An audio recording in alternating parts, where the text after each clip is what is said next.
Traveling has never been this simple in the Gambia. Oh yes, you don't need to visit the GTSC depot just to get a ticket. Just download the Yona Wallet app today and enjoy hassle-free bookings. With Yona Wallet, you can buy your GTSC bus ticket right from your phone, anytime, anywhere. From Kanifing to Dakar, Dakar to Banjul, or upcountry routes like Kanifing to Basse and Basse to Banjul, Yona Wallet has you covered. No queues, no stress. Just safe, fast, and convenient ticketing at your fingertips. Choose comfort. Choose convenience. Choose GTSC with Yona Wallet. Yona Wallet. Your money, your way. GTSC. Moving the nation forward. For more information, please call 1124 or 221-1668. Jamano Money Transfer Bureau de Change, your go-to option when it comes to money transfer. With Jamano, you can send money from anywhere in the world to your family and loved ones in the Gambia and be sure the funds will be delivered to them within the shortest time possible. For your convenience, funds sent through Jamano Money Transfer can be picked from all the banks and multiple other financial institutions, including Ajib Bank, Trust Bank, GT Bank, Mega Bank, Basic Bank, Reliance Financial Services, and Approved Services. Visit our head office at Bruceby opposite AfricMed next to Trust Bank Limited or email us at info@jamanomt.com.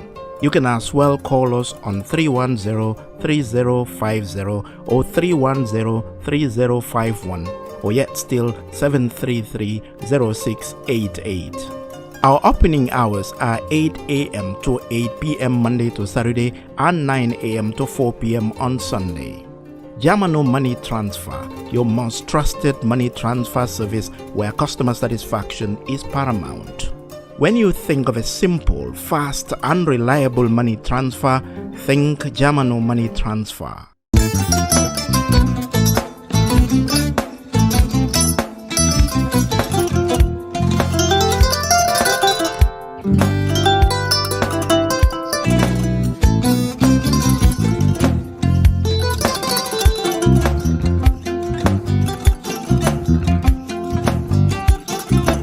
I get it. Albaka. Mbaka important. Yo, nga transfer la sto. Ya transfer la sto. Ha, code nyenji. Okay. What's that? Nsila ID soto. Sorry. I get it. Bijan bro. Albaka. Mbaka. Bara alla service o tariya. Mbale. Mo ki janna nun kunu bara tariya. Jannom yona forest de bureau. Gambia tonkon na no mbali ya bere. Birim koyna fo kato. Bari si kodo kino kato ni fo bolong blabe. 56 branches mola soto Gambia jam. Ha? Gambia kono ani Gambia bantala bankol. Nko kodo kiya bere. Kodo sifa fo falindiro fo nyaadi lafta memmen na kodi topoto nin kodi maraw. Jannom number 1 ti nyonta. Andum fana nata anoda enterprise sotale. Wolam nyindi ko domorol fana kol fana be firale de dadi man domorol dir fana beteat. Gambia dawda yalo ngam fa kendol sotale je. Wo moyo diat ha. Apelenta baraka ba lafta nyelen kendol e bina. Yalo bukani la ko la baraka ba.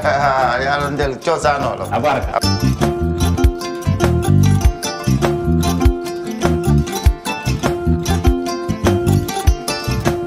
Jah Oil is Gambia's leading dealer when it comes to fuel and has made it a duty to satisfy our customers at all costs. Vehicle owners and drivers need not to worry about getting quality and affordable fuel anymore. That is the reason we have our branches spread all over the country for easy access. For good and clean fuel, the only place to go is Jah Oil. Your need for good and durable petrol, gasoline and kerosene has been covered by Jah Oil, so you need not to worry.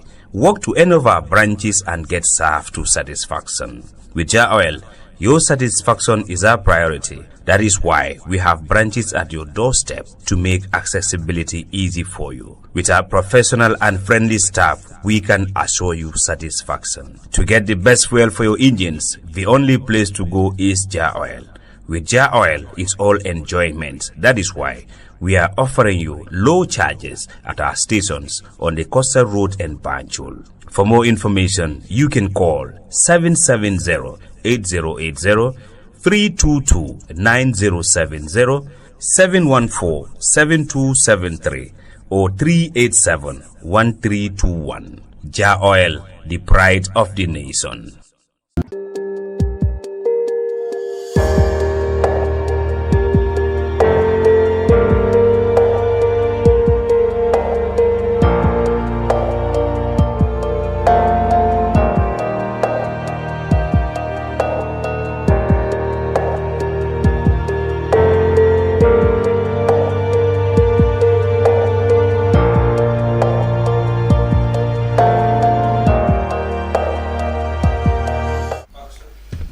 Hello and welcome to the brunch on Kerfatu Live. I am Lavin Cham.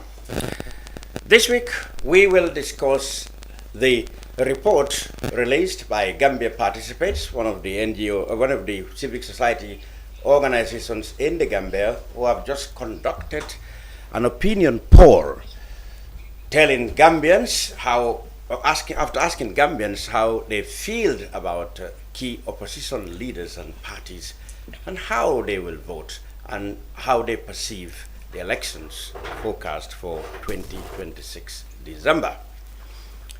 We will also talk to the various party representatives who are in the studio to give their perspective or the perspective of their parties towards the opinion polls. But first though, we will take time to ask about latest developments in those parties who are represented here. And with me in the studio to do that, on the far right, is the Honorable Saihou Mballow from the governing National People's Party, NPP. And next to him is Dr. Kebba Daffeh from the APP-SobeYaa. Kemo Bojang comes next. He is from the UMC, otherwise called Unite. And right next to me on my right is Abdoulie Jallow of the Gambia Democratic Congress. So we have four political parties. Of course, two of them are now singing the same song or drinking from the same cup. That is the GDC and the governing NPP. But first, let's go straight to Mr. Mballow. Before we come to the survey and your party's perspective to the survey, let me ask you, what is the latest development in the NPP? The last we had, where you were busy in the provinces, well, it was meant to be an official inauguration or foundation laying of roads, but the critics always said you do this, as a political campaign, you disguised, as official missions. So, what was the latest? Thank you very much, Mr. Cham, for having me. And I say hello to my colleagues, the panelists who are here. From various political parties, to discuss about the burning issues of the day. As far as I will call it. Yes, so I am happy to be with them and for you to have me and hear the side of MPP and also the government. And we are in two hats. Absolutely. A national executive member of MPP and also a special advisor to the President of the Republic of the Gambia on political affairs. So, you are asking me about the latest tour. The latest tour was purely a developmental tour that is visible to every Gambian who is definitely monitoring what is happening in the country. People have seen, the roads that have already been completed, like the Hakalan Road and other roads that, Gambians really appreciate. The people of Hakalang should have had this opportunity to have a good road like this more than 50 years ago. But unfortunately, there was none. But now, thanks to His Excellency President Adam Barrow and the MPP and our alliance parties, because we are doing this in collaboration with our alliance parties who are giving us the fullest support to make sure that this country move forward. So we went, there were so many laying foundation stones in different areas. You have seen that. I don't need to mention that. It's visible to every Gambian. It's on the social media, it's on the newspapers that we did. The most recent one is the one that we did about 2 days ago. That's the Brikama one. Brikama area, Lamin Wajuara Street, other streets that we have already laid the foundation, also Tanje, those are the latest ones. And the people really, Lamin, they appreciate this thing. This is why a government is elected. The government is not elected to give somebody money, an individual. The government is elected to improve the living condition of your people. Okay. That is in terms of health, in terms of transportation, in terms of education, in terms of agriculture, in terms of energy. This is why a government is put in place, and that is exactly what the NPP government is doing right now, and also to promote genuine democracy and respect for the fundamental right of your citizens. And I think nobody can dispute that. Since His Excellency came into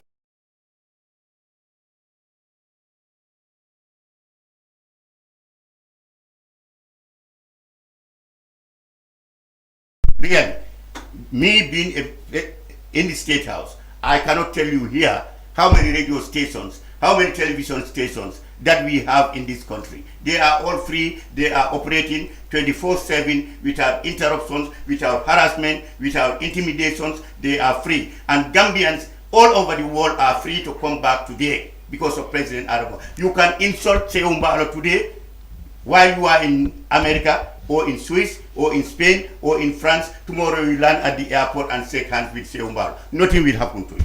It's only under this government. Good. So this is what is happening. You mentioned you've been in the provinces. Your critics said some of these, government projects, events in court, ended up becoming political rallies. What people end up seeing is people dressed in, NPP, ASOBs, and with portraits of President Barrow, and singing NPP slogans. And then they said you use government vehicles, government directors such as yourself, presidential advice, all driving government vehicles and go to this place. Fine, if the ceremony is just officially inaugurating or laying foundation, that's acceptable. But if you turn into NPP matters, they said you are using public funds to promote your party. Okay, Lamin, let me tell you, if you are appointed to a position, all the facilities that accompany or that goes with that position, I don't think whether it is fair for anybody to deny that person. But we have seen Senegalese President Diomaye Faye and Prime Minister Ousmane Sonko, whenever they go to their own political things, they don't use government funding. Don't you see, whenever we are going on campaign, don't you see His Excellency President Barrow abandoning his official GG car or State 1 and use MPP 1. He has his MPP 1. We have seen that everywhere. That is true, but people know that one is NPP. But this one, NPP, is disguised, according to according to your critics. But what I tell you is, tell my critics that this one was a governmental trick. This was not a political trick. But then that's why you see advisors in his GG, you see ministers in their GG, you see the president on his GG and the managing director. But remember, this is a democratic. We are operating under a democratic environment. That being the case, we cannot deprive the people who support the government, the present government, incumbent government, from the supporters from wearing their attires. We cannot.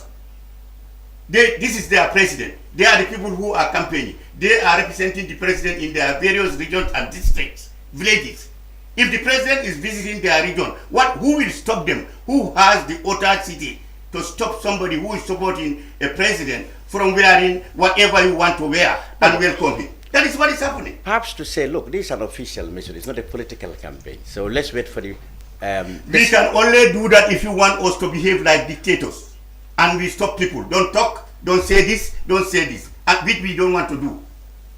And we don't want to do. Some of your critics also. We allow the opposition to criticize us. Yeah. We allow the opposition to say whatever we do. Even if I wear a coat, they have the right to say, Saihou Mballow, your coat is ugly. This is old. Go and buy a new coat. Under a democrat, what can you do? It's the same thing applies to our supporters. They have the right to wear NPP President Adama Barrow cap and say, this is my president, I support him, and he is building good roads. And he has also built a good school, high school in our area. I've also seen... We cannot stop them. It's democracy. Good. I've also seen some of the critics commenting on the tour. They said the tour is arranged that it gives the NPP a lot of opportunity to go to the provinces promoting the party using government funds. So these inaugurations can be done once, but then it is planned in such a way that, I mean, the president will have a lot of opportunities to go back to the provinces, according to them, allegedly, to campaign even before the designated time for campaign. Listen, Lamincha. Couldn't you have done these inaugurations within a short time? But every 2 months, every 2-3 months. Lamincha, if we are up to work. That being the case, our critics cannot dictate us what to do or what time to go out. They cannot. Tell our critics that they cannot tell us, don't go out, don't do build roads, don't lay foundation during this time. We are listening to the Gambian people, what they want. If they want us to work for them, even at night, we are bound to do it. We will go and lay foundation at night for them. We will build roads, we will build schools, we will build health centers for them, we will bring ambulances for them. That's what President Adama Barrow is doing. That's why he's elected. It's not the critics. Okay. Left to the critics alone, President Adama Barrow will never build a road until until the people get fed up and they vote him out. That is what the UM want to have. That is what UDP want to have. That is what APP-SobeYaa want to have. Okay. That's the reality. All right. Now, you had recently had a big, well, what's been described as a big turnaround when you have the GDC finally, joining the NPP. I mean, that has been celebrated so, loudly in the NPP. What do you think, how do you think is the significance of that? Because not long ago, when we ask you people about the GDC, what we hear is that, oh, with GDC, you have no councillor, we have taken all their supporters, they have no support this way, they've lost their MPs. But when they came now, it looks, you rolled out a red carpet for them. Thank you very much, Mr. Cham. It was rolling a red carpet for GDC. Why? A party not been having a councillor or MP that does not mean that the party do not have weight. Remember, in 2021, DDC came out third position in this country. Is that not correct? Yes. 100 and something Even votes. in 2016, they came. We came out first, 400,000 plus. Having a party, such a party, is that you want to tell me that does not worth celebrating? Only that I tell me all the other parties behind who got what GDC has except UDP. Tell me mention any party in this country. But did UDP come with the GDC come with all that figures? What? Did they come? You want to say they come with that support? No party maintain no party. Even our MPP. That's democracy. Do you want to tell me that MPP, since we started, we are stagnant? It's only one. We are not getting people in and out. Do you want to tell me? Then we don't have democracy in this country. Democracy calls for the freedom of association of every individual of that country. So if that is happening everywhere, even me today, even the vice president have the right, democracy gives you the right to go today and form your party or to belong to any political association under democracy. And also other parties opposition parties, they have the same right to leave their parties and come and join the MPP. That is what is happening. So GDC, if somebody has left, somebody has came and joined them. I think you know that. A lot of people joined GDC. Some people left. The same thing applies to MPP. Some people are leaving, some people are coming. Isn't it? UDP, the same thing. I think we have seen that. Isn't it? Yeah. That is democracy, and we welcome that. We don't want Gambian people to be stagnant, to be hijacked under one party, and they cannot move because of fear of being insulted or fear being castigated. We don't want that to happen in our democracy. That's why we are giving, we are happy that anybody, that shows that we are exercising our democracy. So how important and how heavy weight? It's a big welcome, and they have a large supporters. Let me tell you, GDC, if anybody is trying to underestimate GDC, you are making the greatest mistake. Is it that you are knowing that you are realizing that now? Because before you dismiss them as... We never dismissed them. What we you said you took all their... No, what we said was MPs. I think I told you. MPs, I said MPs, we took MPs. Taking MPs, that is true. We have to put the record straight that we defeated MPs of GDC. Is that not correct? What I heard from you people... But that does not mean that GDC is empty. They are still strong. Okay. They are still strong because we have seen their rallies. Since then, they are holding rallies everywhere. Didn't you see their rally in Sandu? You see the gathering that was there before they joined. You see their meeting in Sarekoke. Was that not a well-attended meeting? Oh, okay. So defeating somebody MP or defeating somebody councillor, that does not mean that you have killed the party. Okay, so we will hear from GDC. That's the horse's mouth themselves. Yes. How they mug it later on because they are here. Okay, of course. Okay. So far we haven't seen, unlike the opposition, cracks here and there in the NPP, except perhaps, well, we saw some people going maybe less. There was a crack. Kebba Madi, I'm talking about. Unless, except a few. Democracy. Except a few backwards. The biggest crack was Kebba Madi.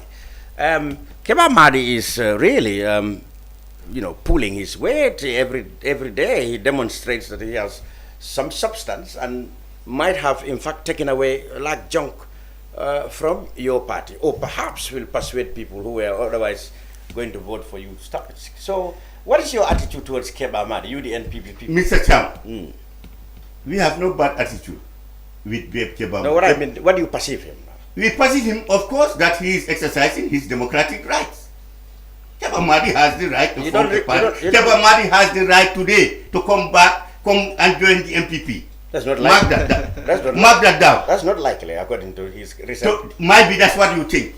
Whoever expected Honorable Mama Kande of GDC, I think I saw it. I'm seeing it on social media. How come Mama Kande can join?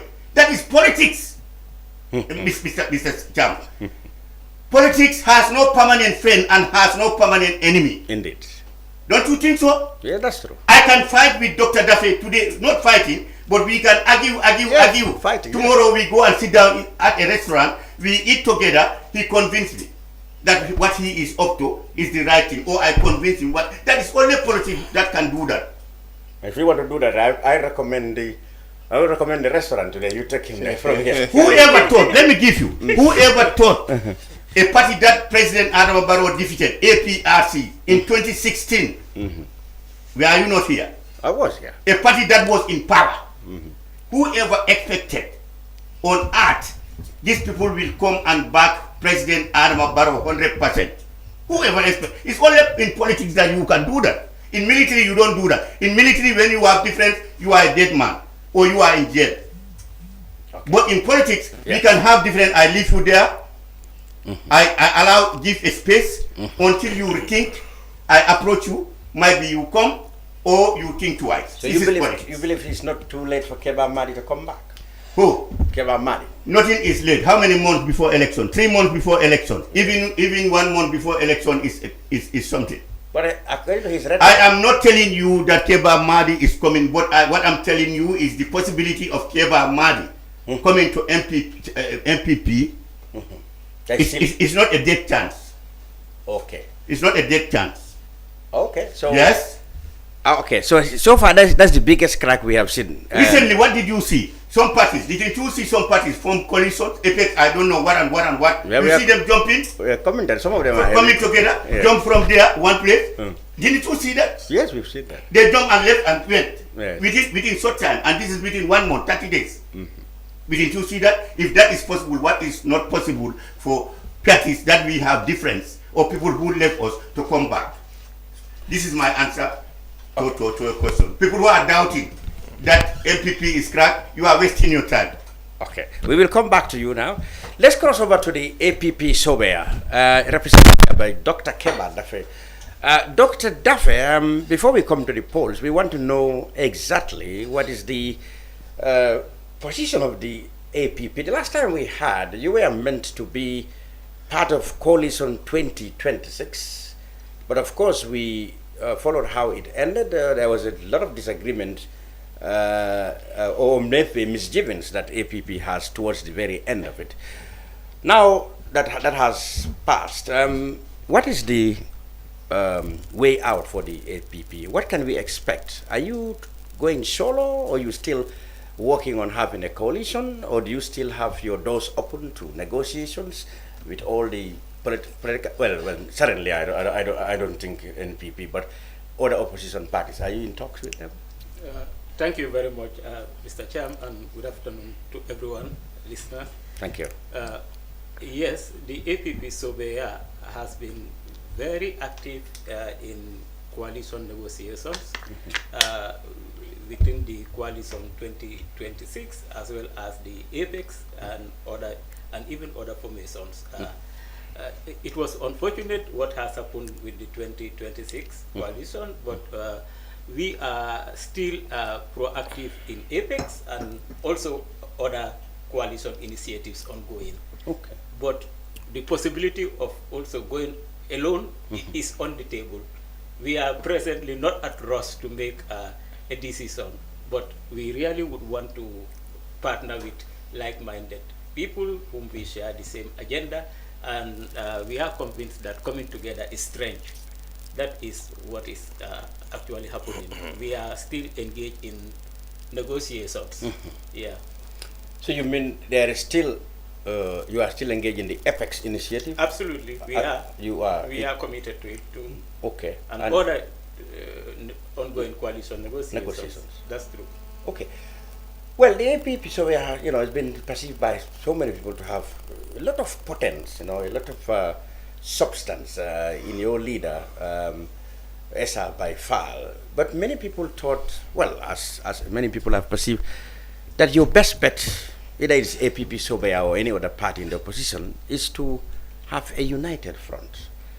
In your understanding, or maybe the understanding of the APP-SobeYaa, where do you think the greatest obstacle lie in achieving a united front among the opposition parties? Yes, the hope the people have in Honorable Esa by Fall is justifiable. Yeah. And that's the same confidence we have in him. You are right. Many people believe that the best option for all opposition parties in this country is to come together as one. And we are also of that view as well, that the best option is for opposition parties to come together as one. And it is challenging. Yes, it is challenging. It is challenging because we have to trust each other very well when there is some element of trust lacking. It doesn't help anyone in negotiations. Confidence, trust, believing that this is something that we need to do together and work together and commit ourselves to any agreement that is done, it is paramount. We at APP-SobeYaa don't believe that we should just come and join just for the sake of how to change government. No. We believe that whatever we are part of, we are going to make sustainable changes that will bring meaningful development to this country, not change for the sake of changes, and therefore that has to be built in trust and confidence at all the stages. During the process, cracks can happen. That is what we are seeing, but that should not deter people's belief that there is possibility to come together as a united opposition. But we are also of the view that we can go it on our own if what we want bringing people together is not achievable. That is it. But many people believe that will be a tall order, because given the enormous challenge, even the governing, the incumbents has a lot of problems going solo. They had to recruit APRC, GPDP, PPP, and any other small, well, what President Barrow called even briefcase parties. They brought them together. So how, if they find it tough, how can a group like APP-SobeYaa be courageous enough to try to even think of going solo?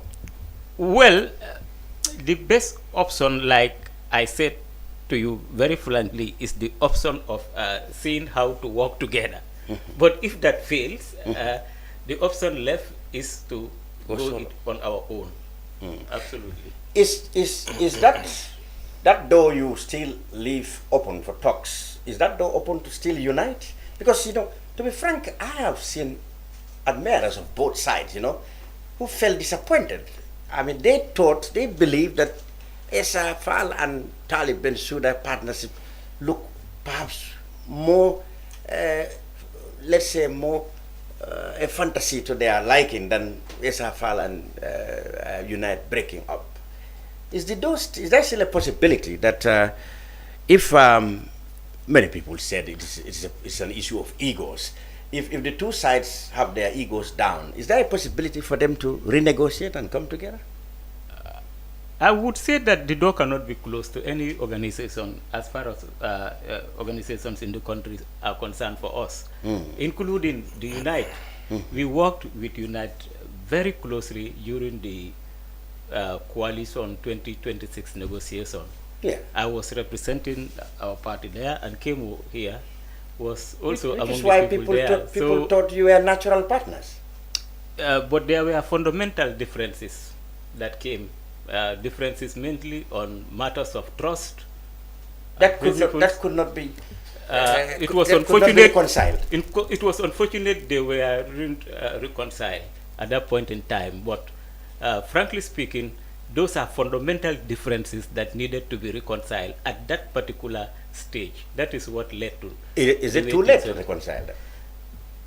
I wouldn't say it is too late. We should open our doors as far as the election is still some months ahead. But we are not focused on Unite or any particular group. We are more focused on trying to see how to bring the oppositions together, including Unite.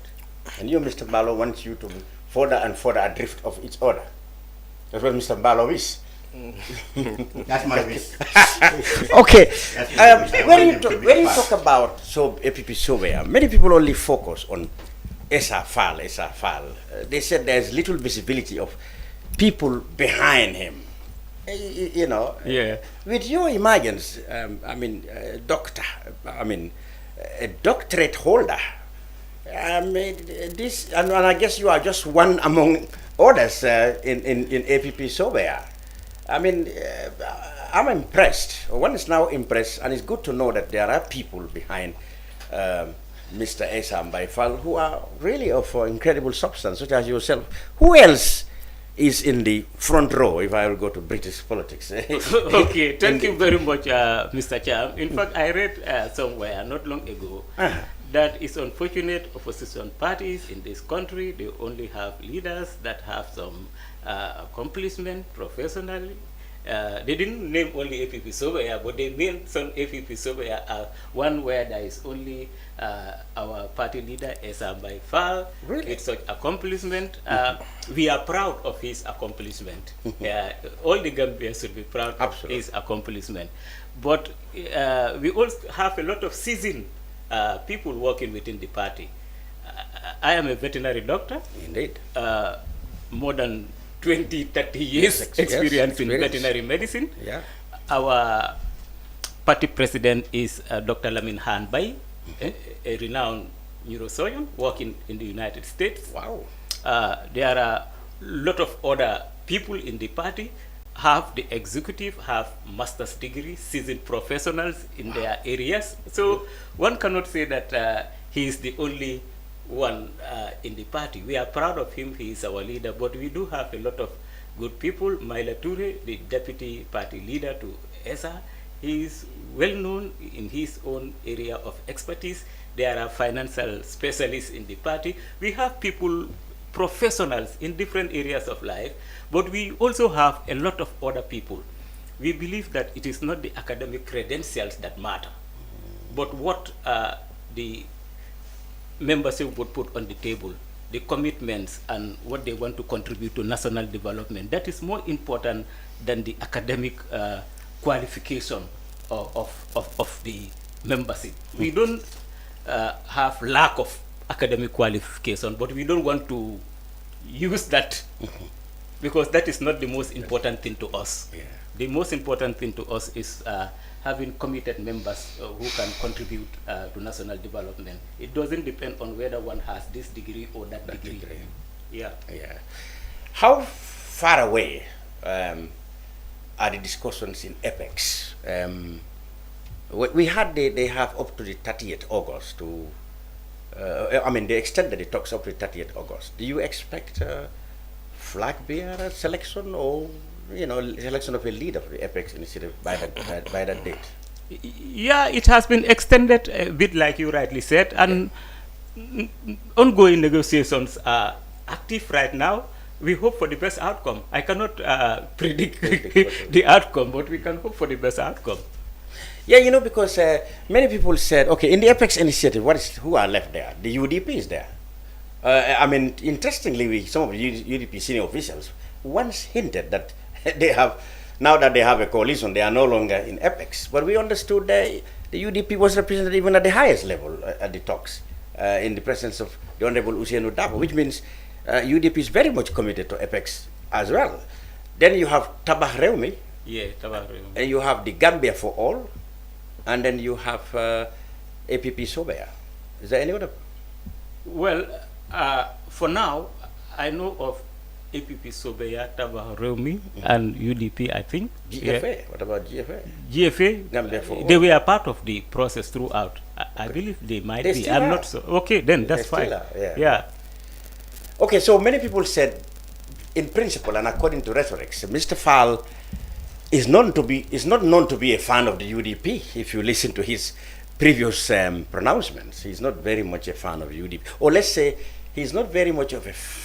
He had always said that he wanted a coalition that can come up with somebody who definitely can be able to appeal or who can attract appeal, a greater appeal among the Gambian. He does not seem to be, let's say, very much a fan of the UDP. How do you think he can reconcile those differences in the interest of unity?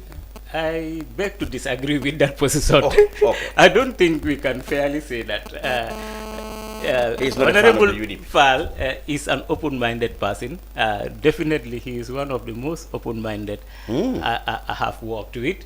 He has this open door policy towards all political parties, including the UDP. At APP-SobeYaa, our intervention in Gambian politics is not directed against a particular group or a particular leader. We have development agendas that we really try to support and go in for. So if we have people who are aligned with us in terms of how to move the country forward, including the UDP, we will happily work with UDP or any other group that share those visions that we share. We are not having any animosity with any group, including Unite, who were closely working with us. We don't have that animosity with any particular group or individual, not talk of UDP. Well, you see, most talks break down at a time when it's time to select a leader. And that's what happened in the coalition 2026.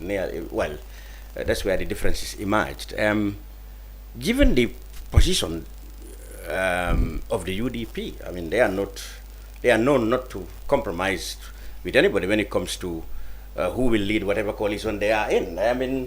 UDP had made it no secret of the fact that it is only Dabo who will lead any coalition they are in, or they are not in there. So does this mean that if they don't bend, the APP-SobeYaa will have no choice but to follow Dabo, even if the process ended up in Esafal being elected as leader of the Apex initiative? Well, a hypothetical question, but if it happens, what will happen? If Esafal is selected as leader of Yes. the Apex initiative, And the UDP has always maintained that they will not be anywhere where Dabo is not leader. So what is going to happen? that question is not supposed to be directed No, I mean- to me. What I can tell you is that when we were in the 2026 negotiation as well as in Apex, our position is that we will work with anybody who is elected to head. If our leader is elected, we will work with him. If another leader is elected, we will work. So we don't have that thing whereby we say we cannot work if Honorable Esafal is not the leader. That is not the position of APP-SobeYaa. Okay. That's interesting. No, our position is clear. If Honorable Fall is selected, we expect others to work with him. If others are selected, if the process is transparent, fair, without problems, we had problems with the 2026 coalition. There were issues. It's because of those issues, but it's not a matter of insisting. We went out even before the leadership election because we wanted some things to be sorted out. If those things were sorted out, we would enter in good faith, and whoever is selected as leader, we will rally behind. Unfortunately, that was not done, and we had to go out before the selection. But we did not go out because the selection did not favor us. We did not wait for the selection. We had issues. Okay.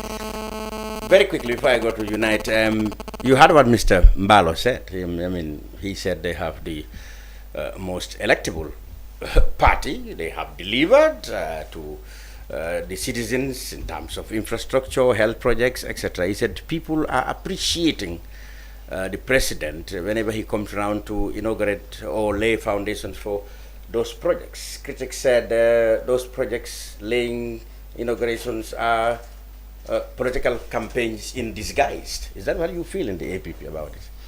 I mean, Esafal is known to be very fiery in his criticism of some of the policies of the NPP. Do you agree with Mr. Mballow that they are delivering to the aspirations of the citizens? Well, they might be, but citizens have a lot of other issues that are very fundamental. The life of the average Gambian is very hard. The economic hardship, despite the growth being reported in the economy, it does not reflect in the reality of the situation of the average person. So these are the things that the average Gambian is concerned about. Really, laying foundation blocks here and there at time of election is deja vu. We have seen it before. It doesn't really count that much. What counts is what plans are there to improve the living standard of the average Gambian.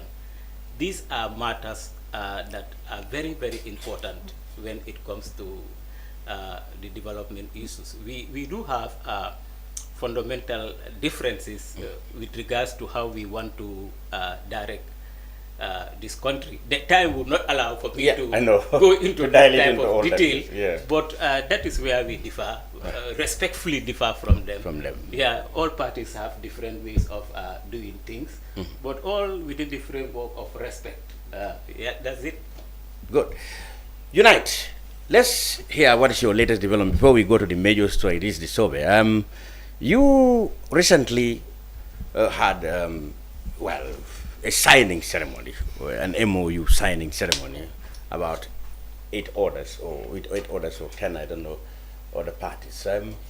What the critics said is that, well, most of those don't actually have much political weight. Are you also just fishing on a fishing expedition to bring anybody who comes forward and said, I want to partner with you?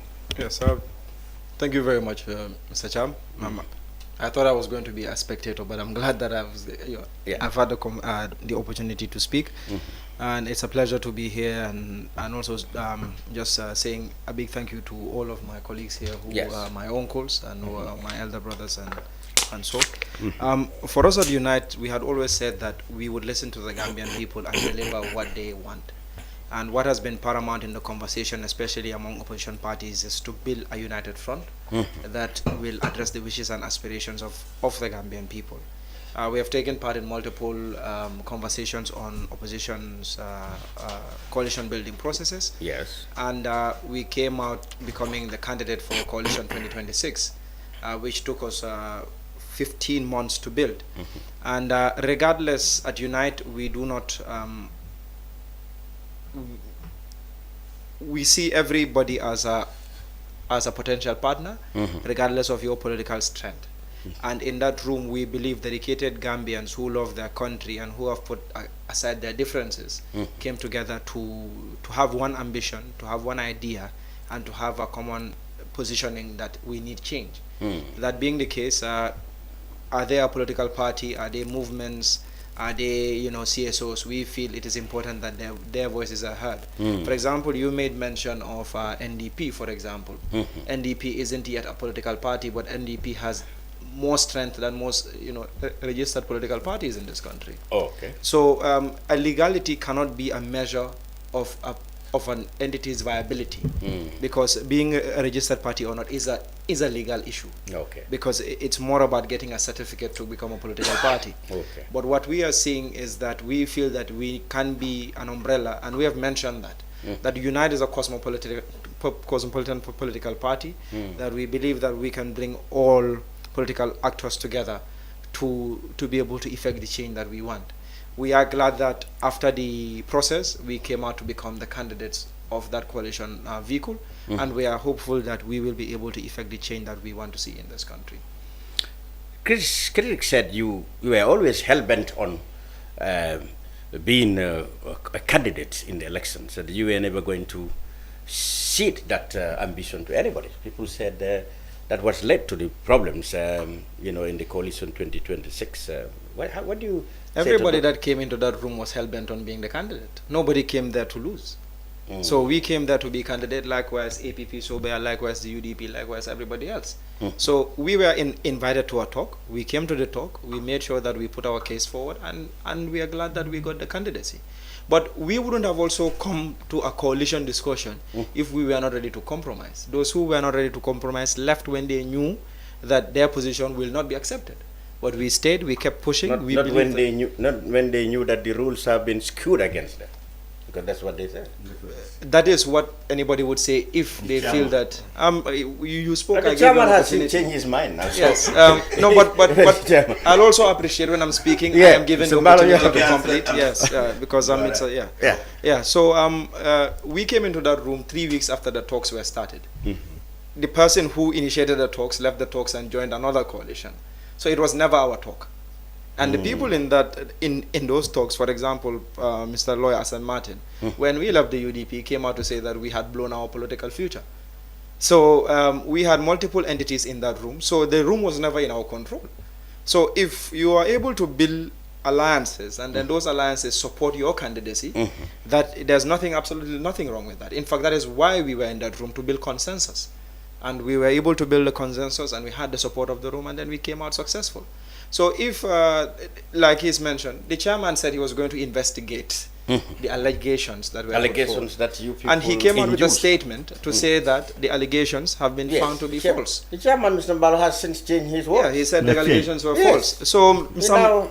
Mballow needs to be updated on information. For all intents and purposes, he's now a Unite supporter. Well, he's not a United supporter. He's a coalition 2026 that's right. supporter. Yeah, so he's already in their coalition. Yeah. So I believe we have moved on. I believe our focus now is how do we get the Gambians to support the candidacy of coalition 2026, and we see how best do we. You have shut the door now on any other coalitions? Absolutely not. The doors are open, but we felt it was not necessary. It makes no sense to already get a candidacy of one coalition and continue in other coalition discussions. While notwithstanding, coalition 2026 doors are open for everybody who feels that the values and aspirations of the coalition 2026 are what you align with, and to all other political actors, we are willing to sit at tables to discuss and see what comes out of it.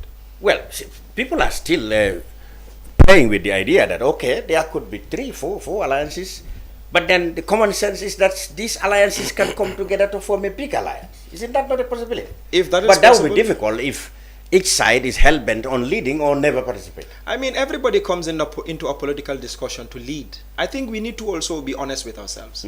No political party comes into an election. But not everybody can lead. Can I complete my statements? So we don't interject each other. No political party comes into a political discussion to say that I'll be second fiddle. Everybody comes and tries to lead and tries to dominate. If the conversation is put on the table, we discuss, we compromise, and then we reach a target. There are parties who have a position that if they don't lead, they don't discuss. That has never been Unite's position. Unite's position has always said that, but they later discussed. Yeah, Mr. Cham, when others were speaking, you let them speak. But I interject to but can I, because it's been happening repeatedly. Okay, yes, I'll appreciate if I'm left to complete my points. So there were parties who came up and say that if they don't lead, they're not part of it. And we've seen it got to a position when they felt that they were not winning the conversations or the room, they left, which is understandable. Every party has the opportunity and has the right to hold your position. And this is what negotiations are. So in a negotiation, are you ready to compromise your position or not is what the discussion should be. But in the end, Unite is open to sitting and discussing with everybody. I feel now Coalition 2026 is a coalition.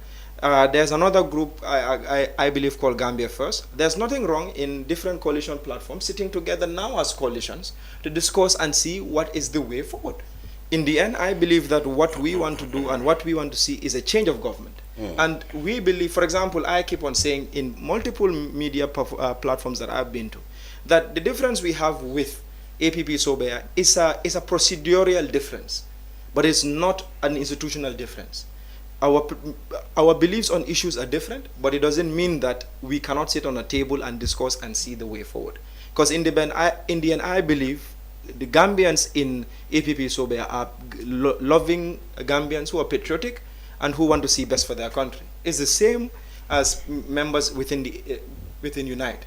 So if Gambia is priority, I see no reason why we cannot sit and also trash out our differences. But if, like I said, I mean, people said common sense is that every one of the opposition leaders must be ready to compromise and realize there is only one person that can lead, and that's where their success would be. Now, but if everybody is hell-bent on leading, for example, the UDP was known to have no negotiations when it comes to lawyer double leading, and now it's the same thing has been said of Unite, then how do we get divergence? Unite has never said that officially.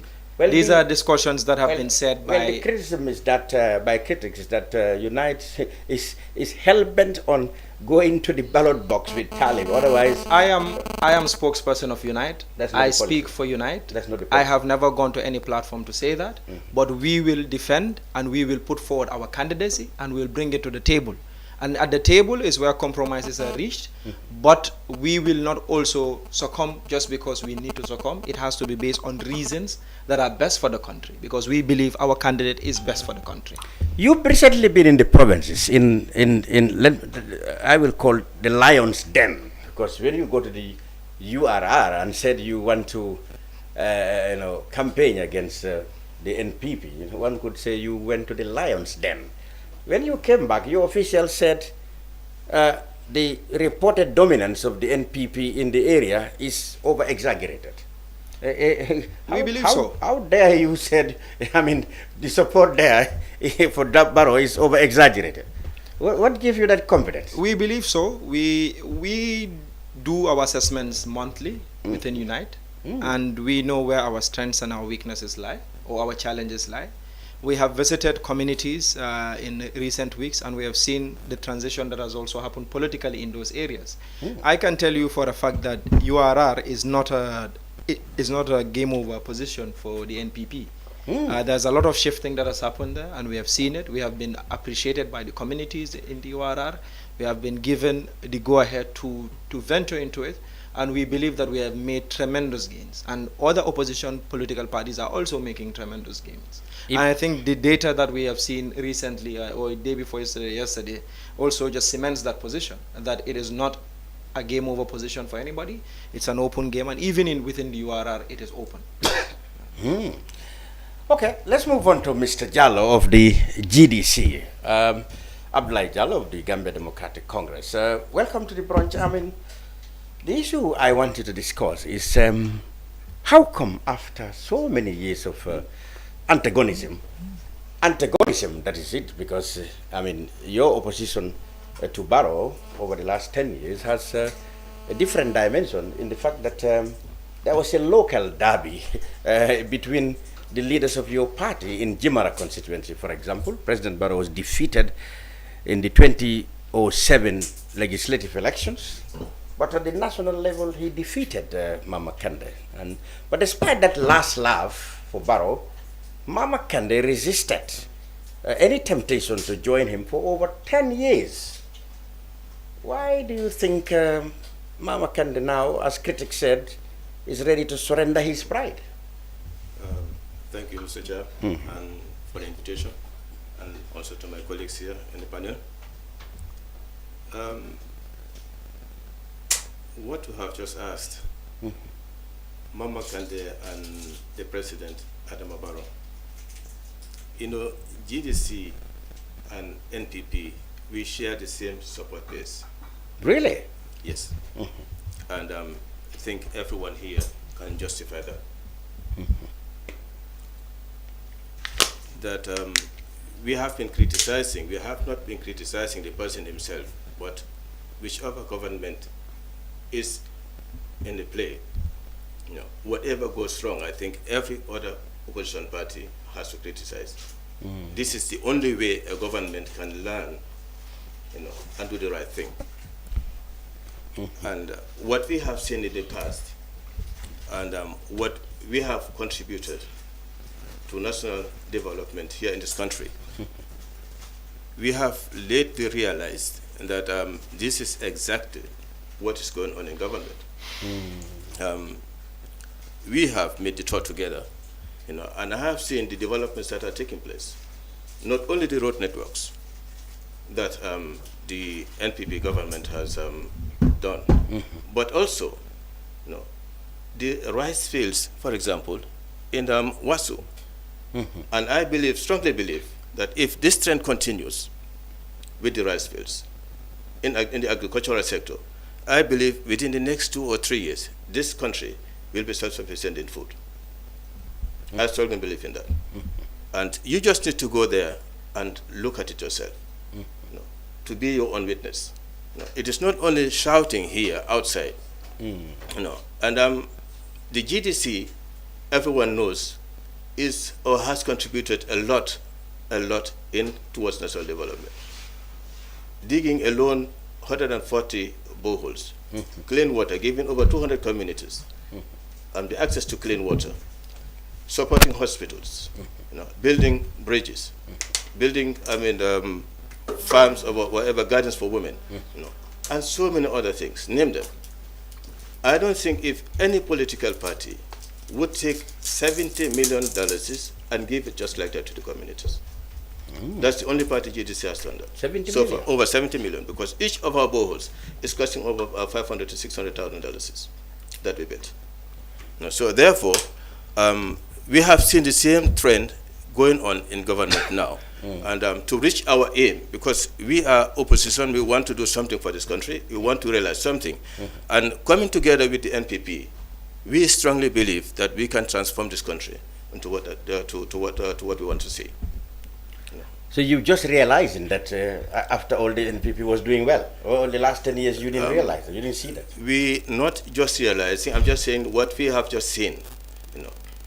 And the way we are doing something, of course everybody was saying this. I mean, you know, government, to be part of government and to be an opposition is always a very difficult thing. You know, you always must criticize, you know, to gain support, maybe to get supporters, to gain supporters. But I mean, let's face the reality on the ground. You know, I mean, however you may, I mean, how do you call it? However you may not like somebody, you must have to tell the reality. Appreciate his. To appreciate at least the small things that he is doing. No, not everything is perfect. We've seen the electricity problem here in this country. Well, that's why I've always been apologizing, because we are all sweating here. Yes, yes. But that's a different thing. We cannot have everything perfect. Okay. No government can have that. No. But so how significant as a contribution can they come into to NPP will change that? Well, after all, Kande has said so many things that he said are not achievable on the Barrow. But now I think he has a chance to make that achievable. Well, he's not yet been appointed. Yes, he's not yet been appointed. We are not looking for any appointment, no. But we want to just contribute towards national development. Okay. Yes.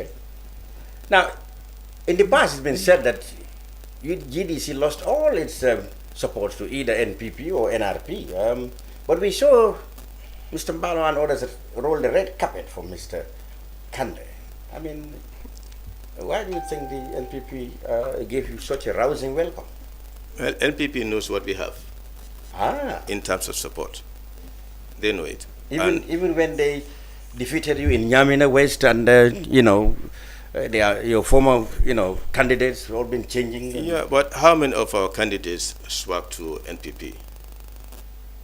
Even the one. That is a few. Even the one that used to be in Jimara. Yes, but not. I mean, those who are actively in as National Assembly members.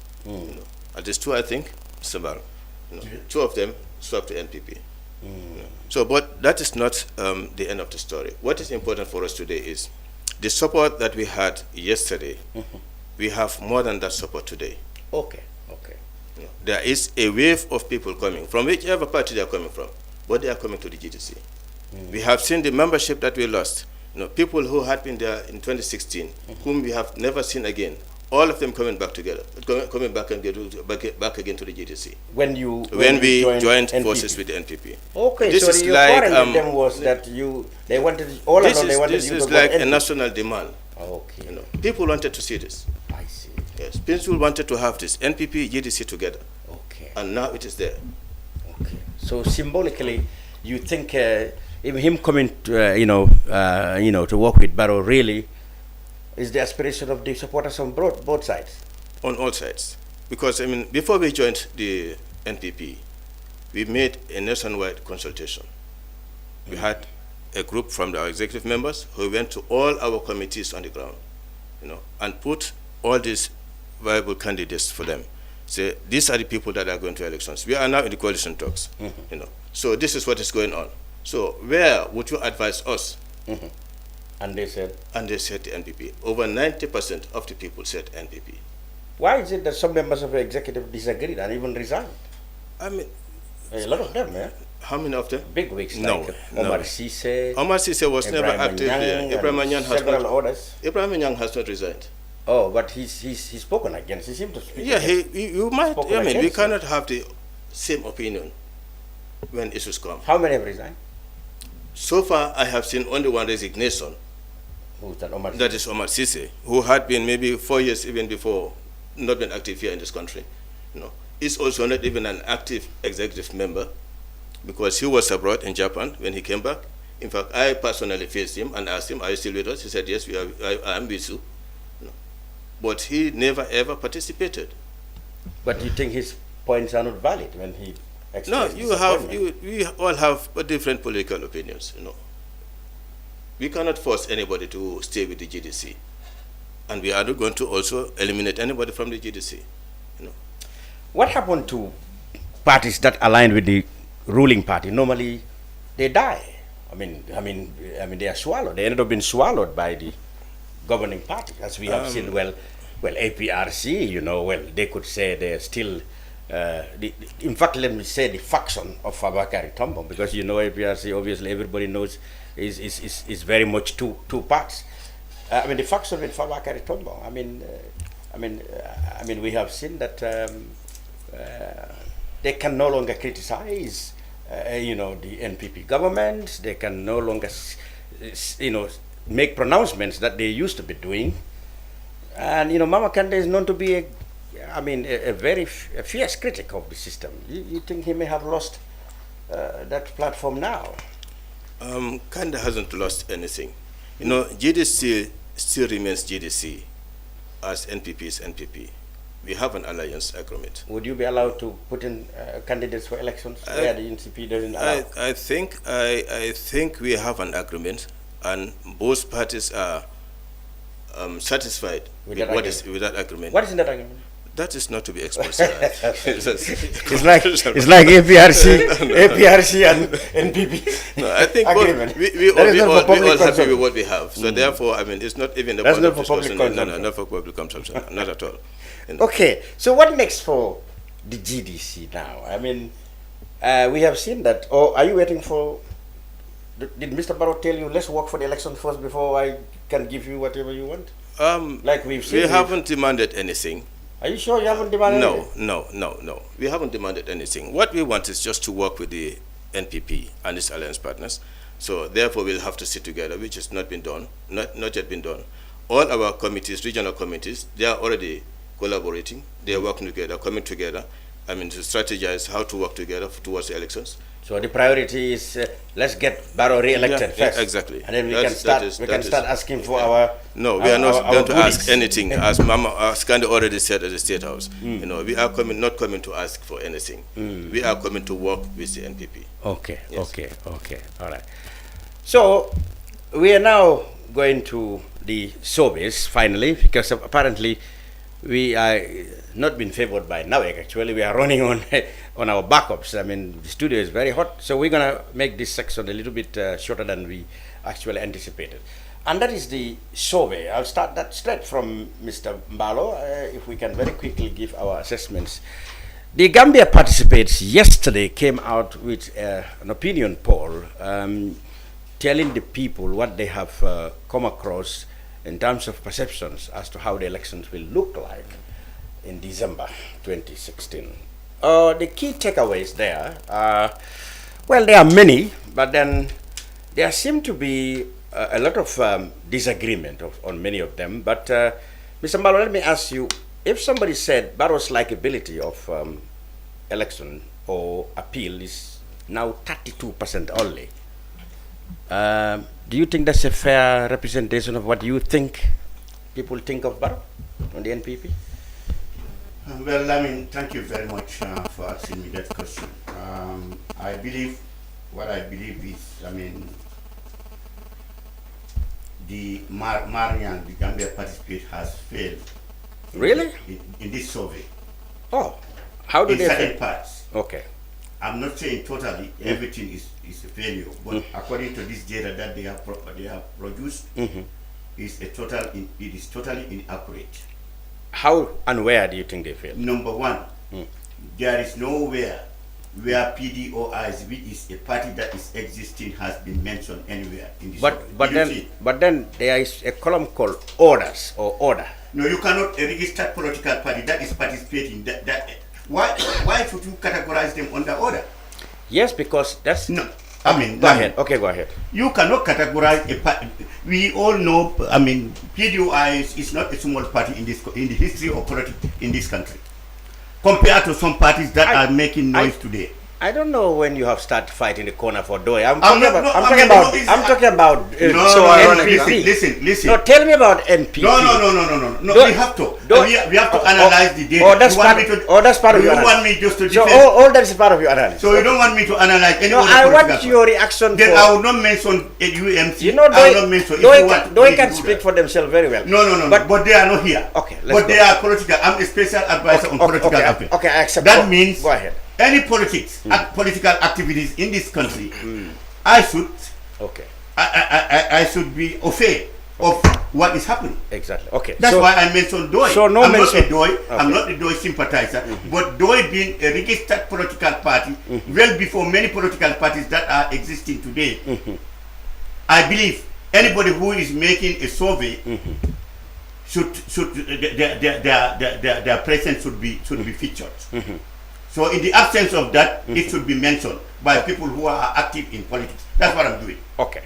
So they are not there. All right. Nothing is mentioned about them. So they failed. That's the failure on their side. I believe they are categorized under a column called order. No. That's what I'm telling you is you cannot categorize and register.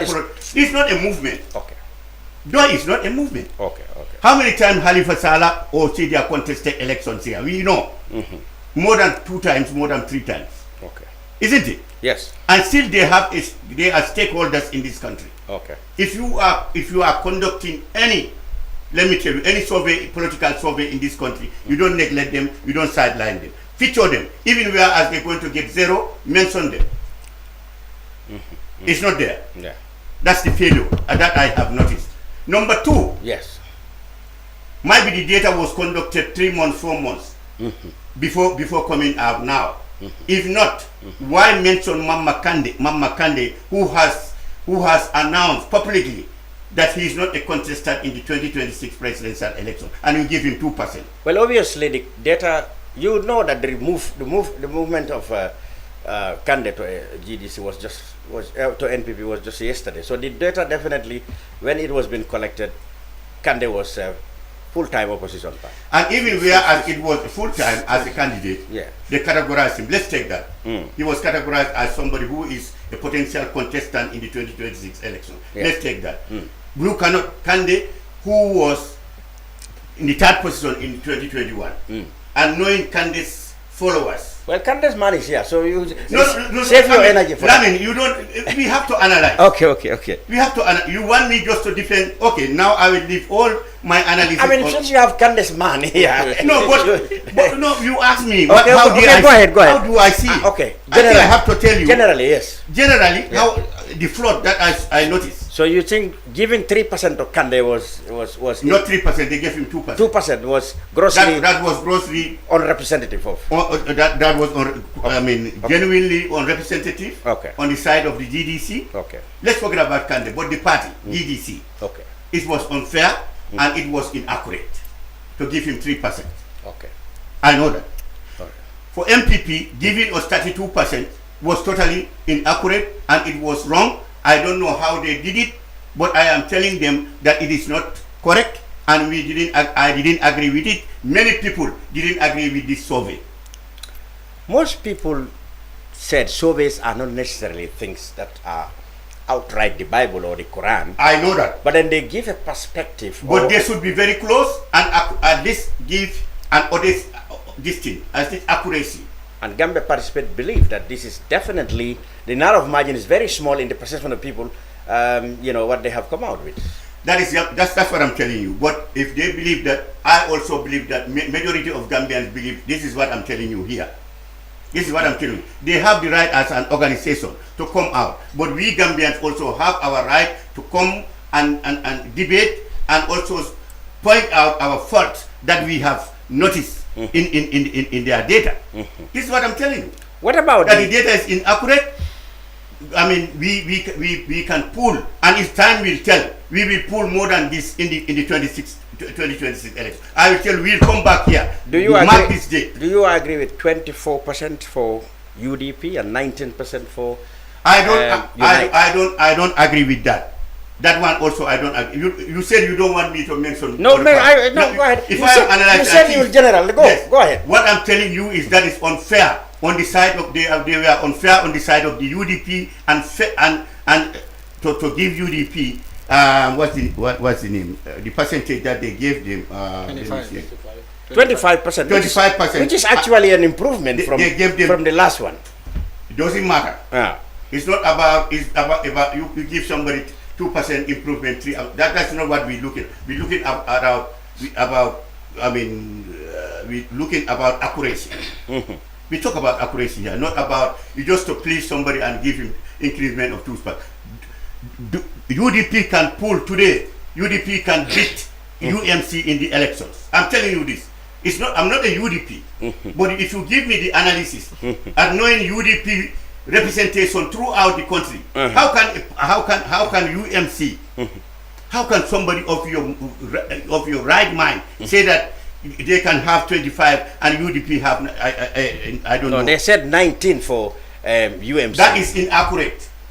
That one is they were 2% before the last time, but then they argued that was just a formation of them. Today you conduct a primary, a mock exam or mock elections. UDP will beat UMC in the country without even this general election. Take it from me. Yeah, but if the figures didn't say that. So they are bigger than they.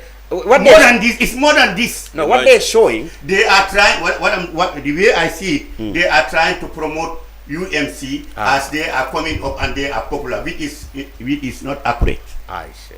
This is how I see it, and this is how many people are seeing it. I don't know what methodology. They're getting this thing, but it's not accurate, and the elections will show us. Other issues like who dominates in what region. You have that statistic, isn't it? What is that? Who dominates the region like West Coast and KM. Yeah, okay, let's go to let's go to where Barrow is said to be leading. Which data is that? Do you agree? Yes. I would agree with them in KMC. The data in KMC. That which says Unite dominates. Unite dominates. You agree with that? I agree with Unite with dominate. You know why? The leader of Unite is incumbent. Oh, really? Still, remember, he's incumbent in this place. Okay. In KMC. Yeah. You understand? That being the case, if they said he would pull more than most of these parties. Yeah. But when it comes to generality, Yeah. No, but we are talking about the with specific locations. They said this man leads this man. So you agree that Unite or Talib is more likely to control KMC? You agree with that one? Most likely. You agree that. If you look at, if you are a keen follower of the politics in these areas, in KMC, Talib will dominate. I find that quite magnanimous on your side, because most he's NPP, too kind. Yeah, too kind. Because no, it's not Lame, when you are talking about here, the listeners no, I said it because most I cannot fake them. I cannot give myself. I like your candidness in that, your magnanimity, given the fact that an executive member of NPP is agreeing. Most of your NPP members commentating yesterday up to now in KMC dismissed that as just a fairy tale. Me, I will tell you that still now he has favors in KMC where he is a mayor. Do you know that? Of course. Because I know, I have been talking to people. We are working very hard, and God willing, by December we will overcome Talube in here, because now we know where his strongholds are. That is KMC. Which is what the polls really are meant for. Where the polls are meant for. Yeah. You see, this polls. Do you agree with West Coast? No, I don't agree with West Coast. Who dominates West Coast? UDP. How interesting. So then where do you dominate? So no, listen, you wait. Listen. Not dominate not Baribon, the CRRs. No, didn't they? We nominate the LRR. We nominate the URR. These are our regions. Throughout until here, they are only these two parties. I'm telling you this, Lami. Okay. That's why we are battling with them, and by December we will beat them here. In West Coast and KM. In West Coast and KM. Wow. So you and you take this, write this down. Okay. What I'm telling you here. Yeah. Okay. I know, I have noticed. I'm talking to people frequently. I'm going throughout. I know what is happening. I know where they are strong. I know where they are holding at least a higher this thing. Which other observations in the poll do you agree or disagree with? Let's say people have said they've expressed opinion about Barrow's third term. In the URR, of course, over 70% of the people want him to go for a third term, but other areas definitely don't want that. Is there any other observation you make of the poll? You let us know. Let me tell you, this third term issue is just a matter of these are bureaucratic voices that are talking about this thing. Majority of Gambians, as long as they know the constitution do not stipulate how long a president can stay, they don't care about our. Let me tell you, it's only a few people who are coming out who believe that Barrow will beat them in the elections. They are feared, they are scared of President Adama Barrow, and they wanted to make this as an excuse so that Gambians would follow them. That's not what majority of Gambians are going. Otherwise, Gambians would have come out in large numbers to say, listen, don't violate our constitution. Gambians today they are free, you know. Gambians today, even the farmers, you see the farmers, they are more aware, politically aware than some of us here. They know their rights. They know what the constitution stipulates. They know section 63 of the constitution state that any elected president should stay for 5 years. The poll said 17%. And that's what we are. That's where it. 17% of the people are not decided. Where do you think the 17% will go? These 17% are all MPP. They are just trying to take it out. But why didn't they say so when they are in the first place? I am telling you, but I don't know how they move them from supporting the MPP. But I will tell you, this 17% as undecided, they are MPP voters. You will see that in the elections. Many people. They are 70. This undecided. There is nobody who is not decided in this country today. Okay, we will come to that. Okay, nobody is undecided. Everybody you have a choice. I'm not decided. I'm not decided. You are not. You are a journalist. Even if you are decided, you not tell me. I'm not decided. Do you want me to isolate? Do you want me to boycott this? You know, I met. If you come out and tell me you know, you are UDP or you are UMC, I will not come here. You know, I know I'm fighting a lost battle. I met with the president. But I'm assuming that you people journalists who are independent. That's why whenever you call me, I will come. I met with the president 3 weeks ago when the president of Gabon came. Yes. He said, okay, you know what, let me ask this analyst what they make of the political landscape. And he said, Cham, since you people are the analysts, what is your opinion? I said, I will reserve that. He said, until when? I said, I will determine. So I have not decided. No, you people know, journalists, the moment you voice out your where you side. Finish you finish. Because why should we waste time? Why should we UMC waste time here if they know that you are UDP or you are MPP? No, but so generally, just before I cross off to APP-SobeYaa, your impression is that the polls did not represent the strength of the NPP, and you even disagree with the perception given to the other parties. Exactly. And you do not think that the reported rise of UMC is genuine. You think it's not the case. It's not. But you agree that UMC and Talib dominate KMC, but not West Coast. Not West Coast. Okay, all right. Yeah. And also the undecided. I don't agree that there are 17% of Gambians who are undecided. That number is too high. But whatever the percentage, they are NPP support. They are NPP support. When are they going to decide? They will very soon. Time will tell. Okay, let's go to Dr. Kebba Daffeh of the APP-SobeYaa. The poll seems to have given Essam by Fall very little in terms of how the amount of people who fancy him to be their president. What do you make of? What is the APP-SobeYaa made of that? Thank you, Lamin. We commend CIPRAS and Gambia participate for conducting polls, opinion polls. They are an essential tool in a democracy, and they provide vital information. From the background I am coming from, epidemiology and surveillance, we do also conduct polls. For any poll of that nature, either epidemiological or social poll, what is more important is the framework, the methodological framework on which the poll is based. I see. That is very important. Wherever those polls are published, it has to go with a detail of the methodology. There is a saying that the outcome of any poll is as good as the methodology that was used in the poll, and that is the information that is not well explained. It's not well explained. It will be difficult for me to sit here to try to evaluate the results of the poll when those details are not clear. There are some issues that needs to be very clear with such type of poll. Such as a public poll of that importance. The power analysis that is used to determine the sample size. There is power analysis that should be used in determining or in calculating the sample size, so that you can make statistical inference based on that.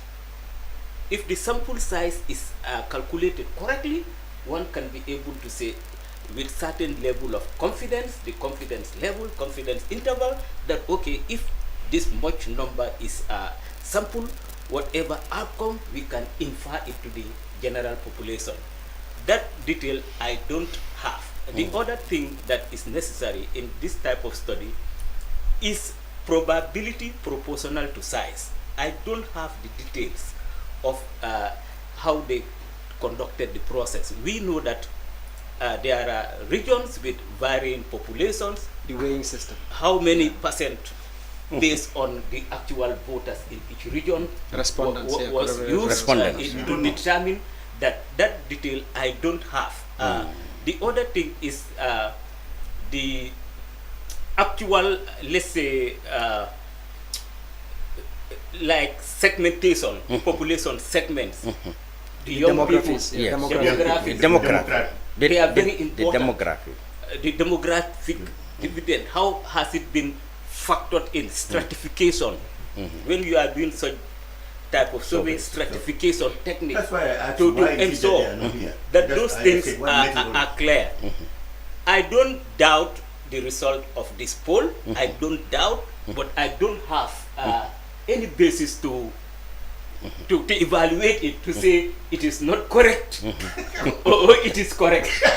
No, because I myself, we do surveys. Absolutely.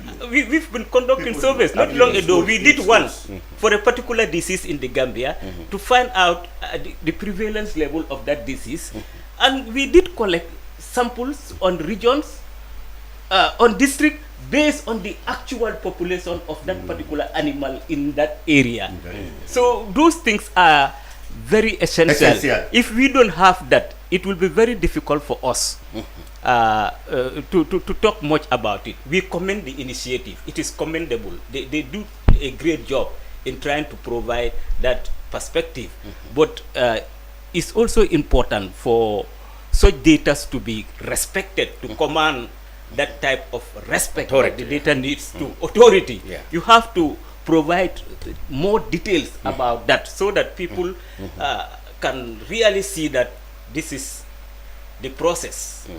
So what generally, that's a valid point. But generally, well, of course, you said without knowing the methodology and the demography, you may not.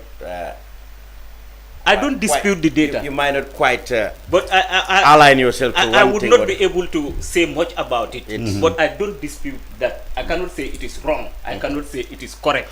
I cannot make any scientific analysis based on that data. I don't know. Fair enough. Yeah. But given your experience in the APP-SobeYaa, let's generalize this and make it simple. Is the popularity of the incumbent as opposed to the other players rising or declining? Well, that is something I believe has changed. If you look at the last election, how many percent of the votes was taken by the incumbent? I am not discussing the survey result. Over 53 now. I am not discussing the survey result. I am not talking about it. You said general. Because I cannot discuss the survey result. General. We don't have tools that I need to discuss. I can share the result, the report, because it's a 51 okay, I'm talking about, generally, I'm looking at whether the popularity of the incumbent is rising, or like it suggests that some of the opposition players are declining or rising. That's basically what. Generally, I believe the popularity of the incumbent has decreased.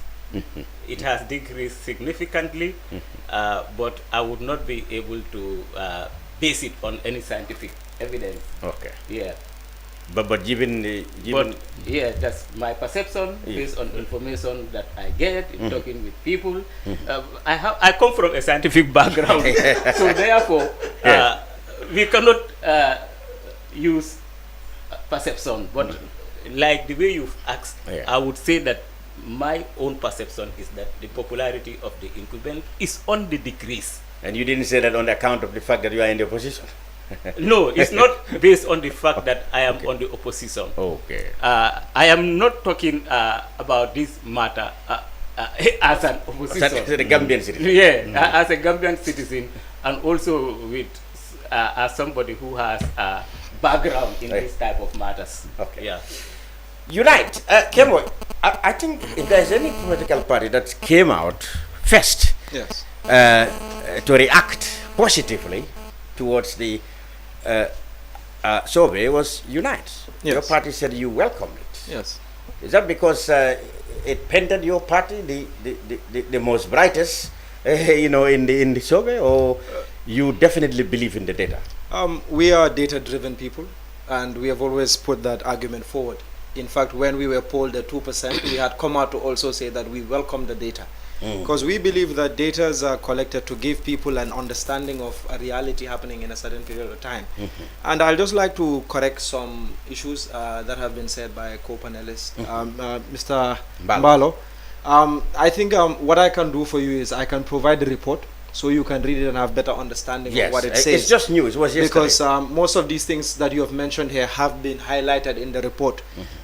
Surveys are not realistical, exact results, but it's just based on behavioral and positioning of a locality at a certain period of time.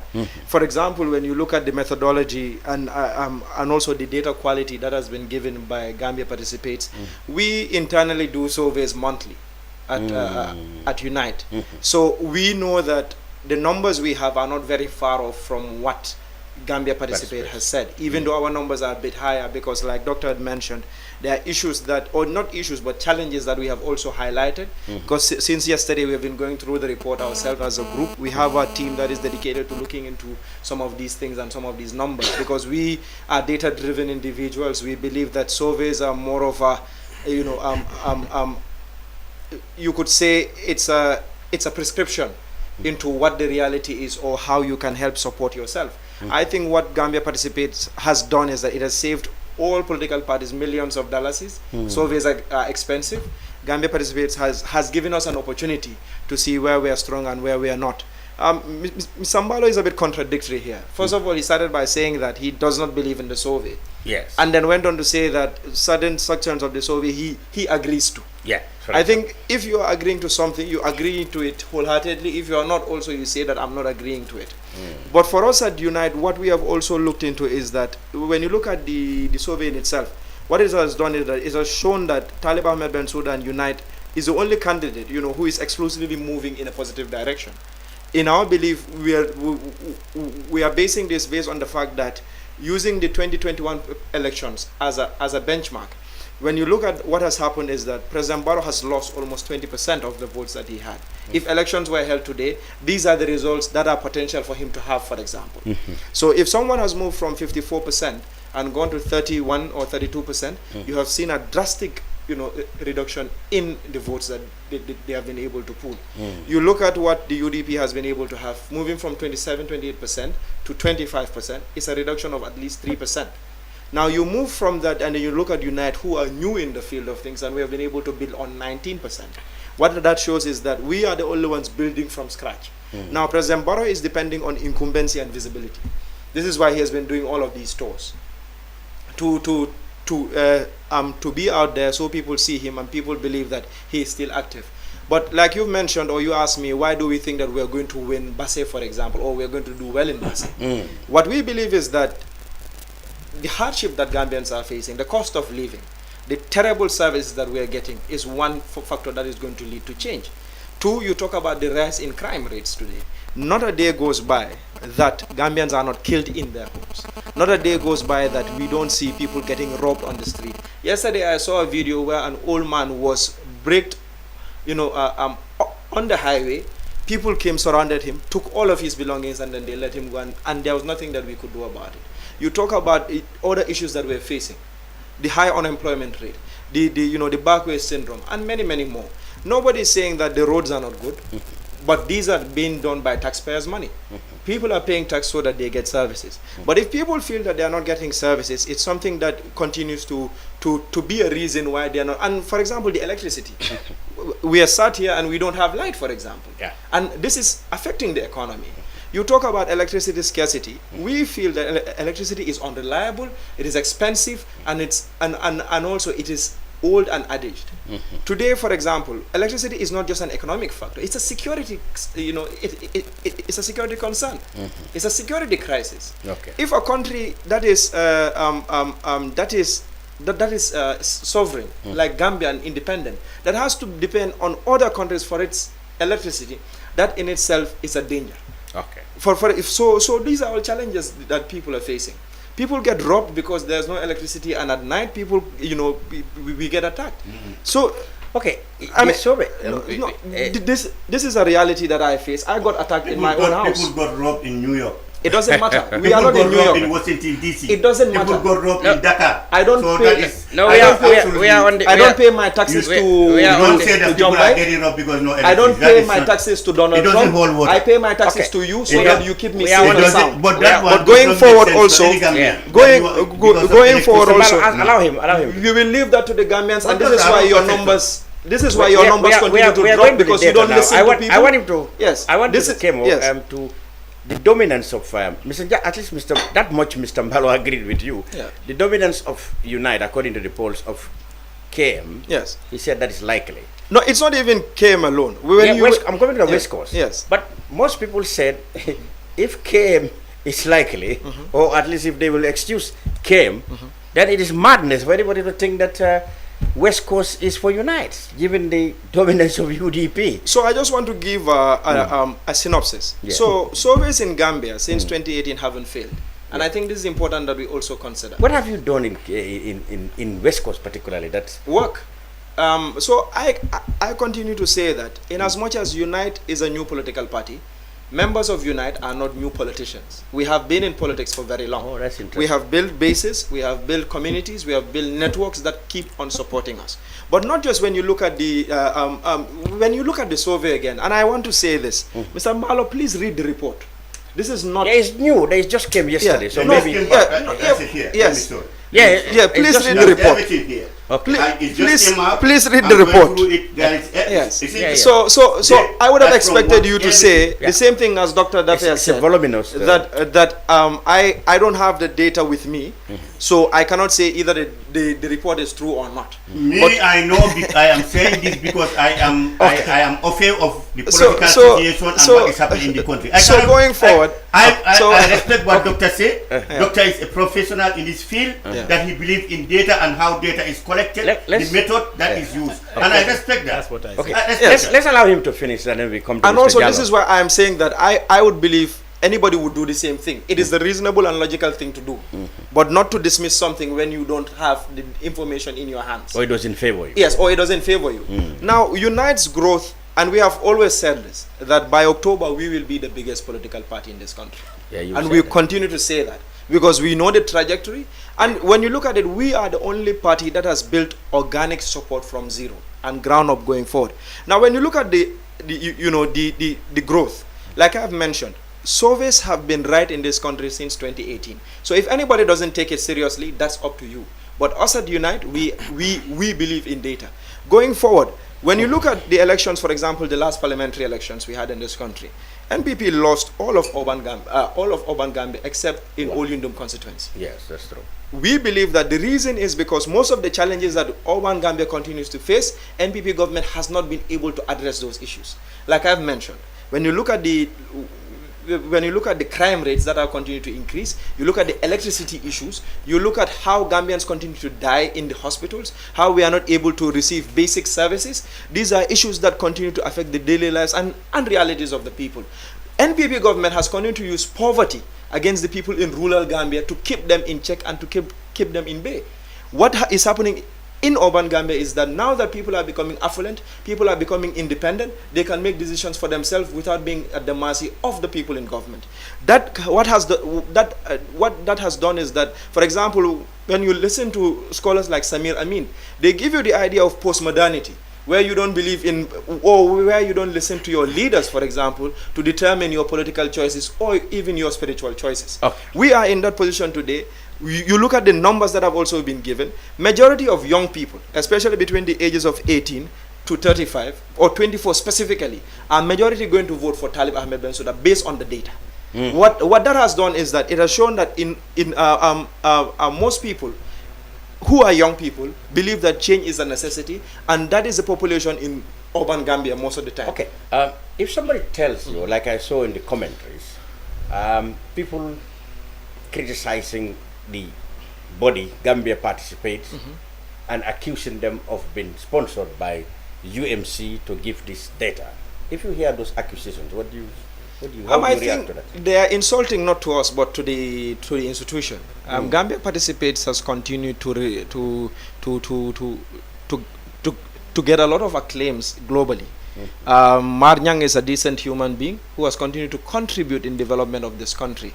I would expect people who don't agree with the data to challenge the substance and the context of the data and the body of it, and not the individual who runs the institution. We've seen the same in individuals out of bitterness say they are going to boycott Kerfatu too, because Kerfatu transmitted the results. It doesn't make sense. If you don't believe in something, sponsor your own data, run your own data, and come with the results. I mean, we don't have one data body in the... And you know, it's funny, Mr. Cham. People in Gambia believe that I think we have a vault of money laying somewhere. They have accused of... I have put it mildly, but others said it's sponsored by Unite. They have accused of us sponsoring everybody in this country. Whoever loves Unite or whoever loves Talib Bensouda, they say you've been paid. Whoever supports Unite or feels that says anything positive, even if they don't support, they ask you, how much have you been paid? Man, I need to know where Talib is getting this money from, because I need my share of it. But how much are you asking? I mean, mine would have to be a big chunk. He cannot pay you. I doubt it. But then also, like challenges that Dr. has raised. When you look at the sampling, because we have been, over the last couple of hours, we have been reviewing the data.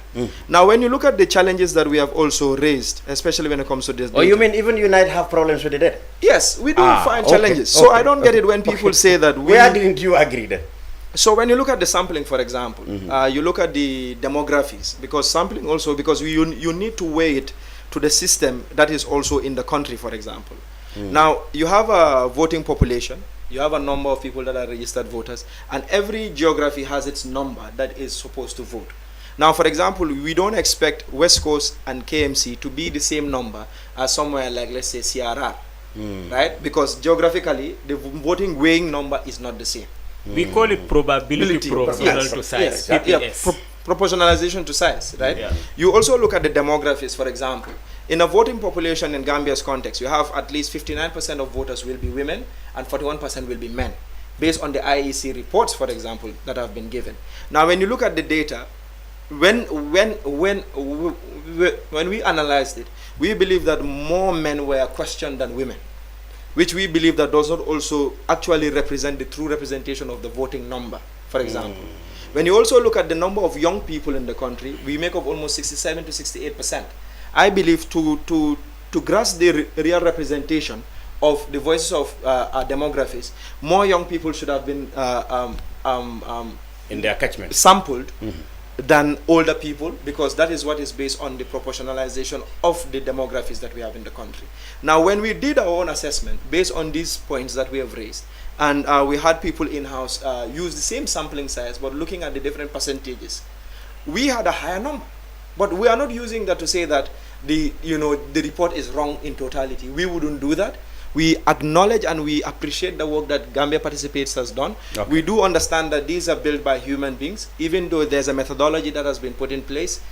But we do understand also that not everybody will accept it. But what we at Unite wouldn't do is dismiss a survey done by an independent body, because we do believe that these are data facts that we can take and which will help us improve. So all these allegations that you bankroll the exercise, so you reject that? Why would we bankroll an exercise to an independent body when we continue to do monthly surveys internally? Of your own? Of our own. And this is why we speak with so much confidence when we speak, because we know the numbers we are having, and we know what the trajectory of growth is. We know what the percentile margin of growth is every single month that we run a survey.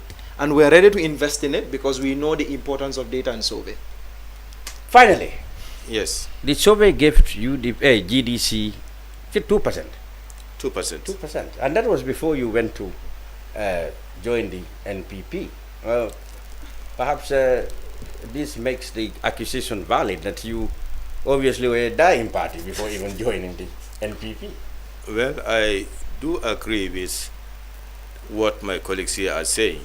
I don't know how this survey was conducted or who exactly conducted these surveys. But for me personally, I have the feeling there is a particular candidate that is being here, given everything. Oh, favored. And who is that? Well, that should be my colleague here. I hope we get favored until December and then we win the elections. Just, I mean, looking at it very closely, that never speaks the reality on the ground. Just seeing the movement of the GDC today, I don't know when they conducted this. It could have been the last even three if the last year. We have, everybody has seen our rally in the buffer zone. So such a big party, you cannot just say, come and say they have only 2% in this country. That's totally unrealistic. Totally unrealistic. Okay. Can't just say that. No. And you cannot even put the Unite above the GDC. Really? No, no way. GDC is bigger than Unite? In no way. You can't. So for me, I don't even look at it. Oh, you didn't even look at it? No, I don't have time for that. No. We know what we have. We know what's going to happen. 2026 December on the 5th. Oh, you know what's going to happen? We already. What's going to happen? That's the biggest win that's ever going to happen in this country. For the NPP? For the NPP GDC alliance with all our alliance partners. So is there any other section in the report that you may like to point out, apart from the fact that you think it favored one candidate? No, just as I just said, I have not even taken my time, because since I saw the first person say giving us a 2% there, so I was not interested in this. No, I know this. You were put up. So finally, we have come to the end of the program, but I want 1 or 2 round. It's just 1 minute on the NPP. 1 minute, 1 minute. What is the local forecast like for? Well, first of all, I thank you very much for bringing us here. Thank you. This is what democracy is all about. Absolutely. So that we exchange ideas, opinions, and we see what's the right way. And that's what we are doing here. I am not trying to discourage Gambia participate, neither trying to frustrate them. But I think I have the right also to express my opinion here about how I see their data. Okay. That is what I'm doing here. I'm not saying that it's wrong for them to condemn this thing.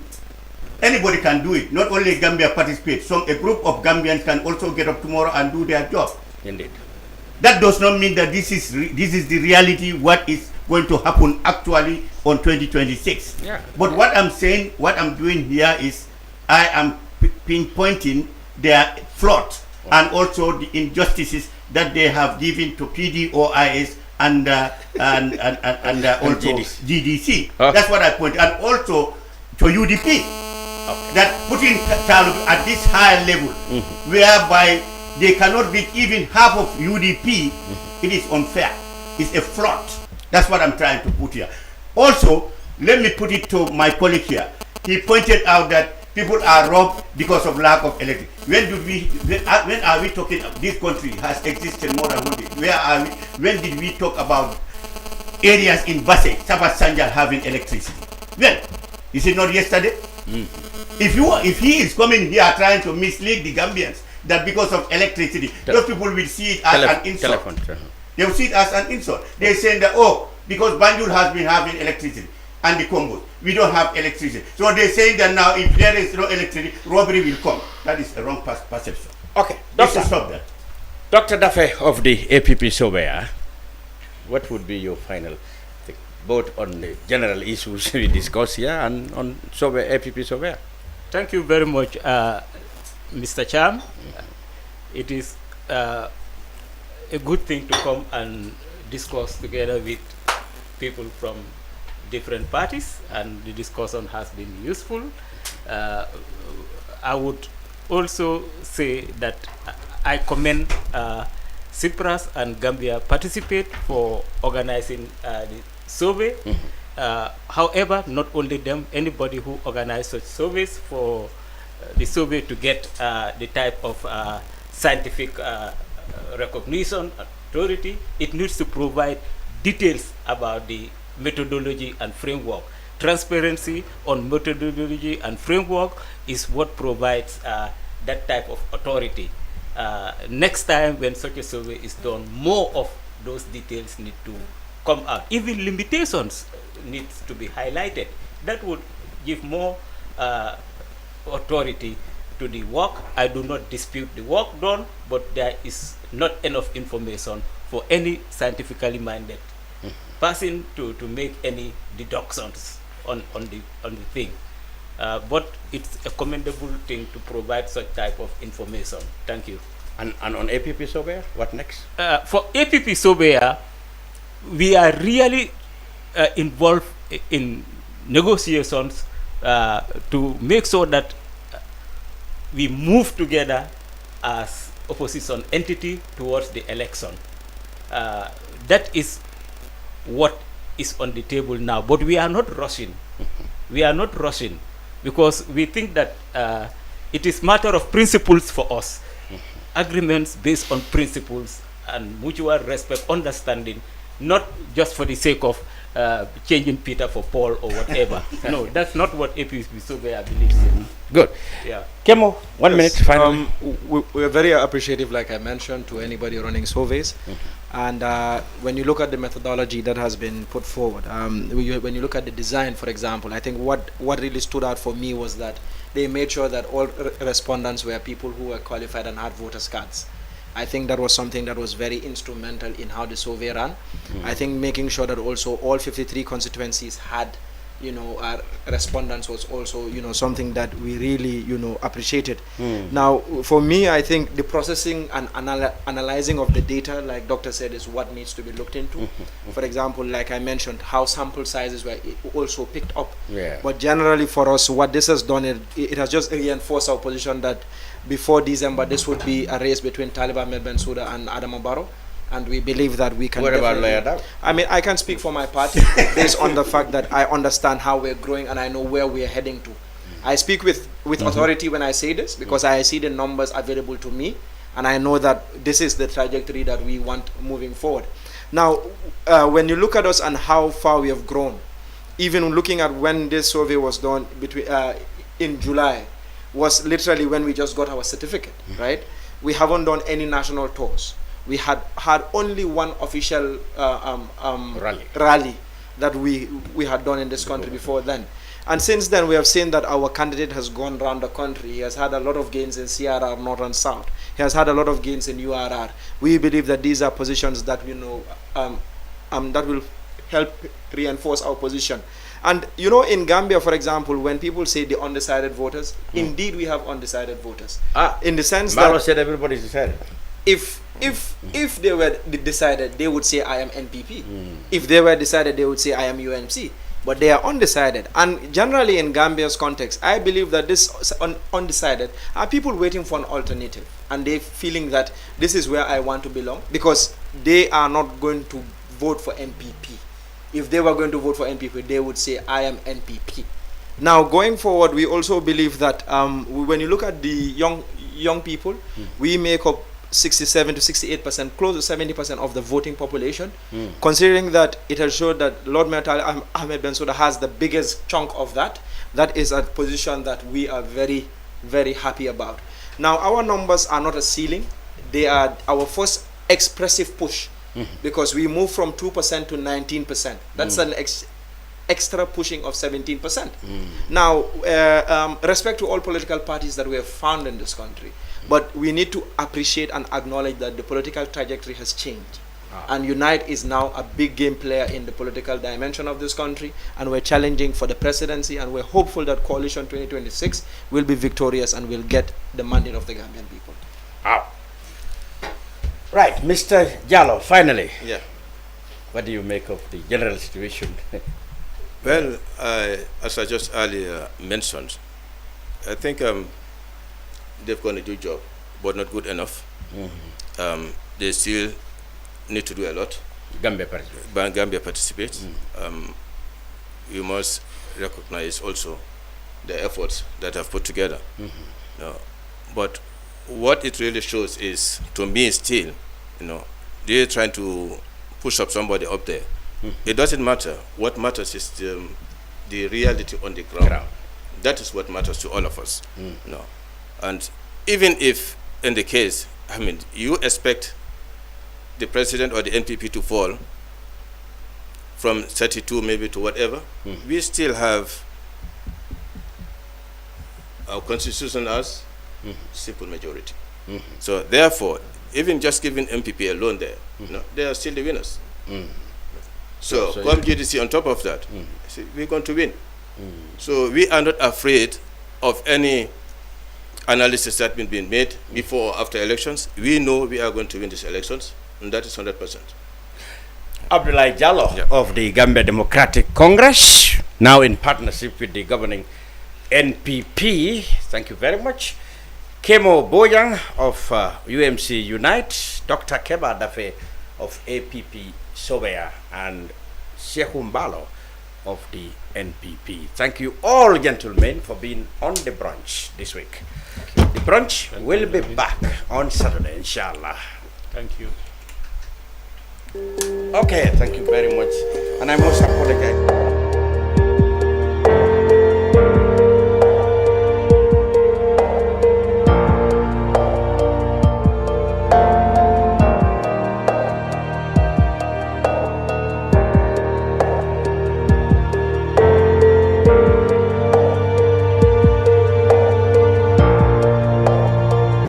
Jah Oil ñoom ñoo jiitu si wàllum jaay essence si biir réew mi te ñu def ko warugal pour kontaan loo suñu client yi borom moto yi ak driver yi seen jaaxare jeex na léegi pour am essence bu baax ak njëg bu yomba lii sax moo tax ñu amal leen banxaas fépp si biir réew mi pour essence bu baax bu set benn place rek la muy Jah Oil soo soxlae essence bu set essence bu baax gasoil wala kérosine naa la wax ne Jah Oil rek mooy jëmukaay ga doxantul rek si bépp banxaasi Jah Oil nga am si bànneex ak Jah Oil seen bànneex mooy suñ taxawaay moo tax ñu amal leen banxaas bépp si biir réew mi nim gën a yombee pour yow ak suñ liggéeykat yu xarañ yi naa la won ne mbégte rek nga see jël pour am essence bu baax pour say machine fenn place rek la mooy sa Jah Oil ak Jah Oil bànneex kese la moo tax sax suñ station si nekk ca Costa Road ak Banjul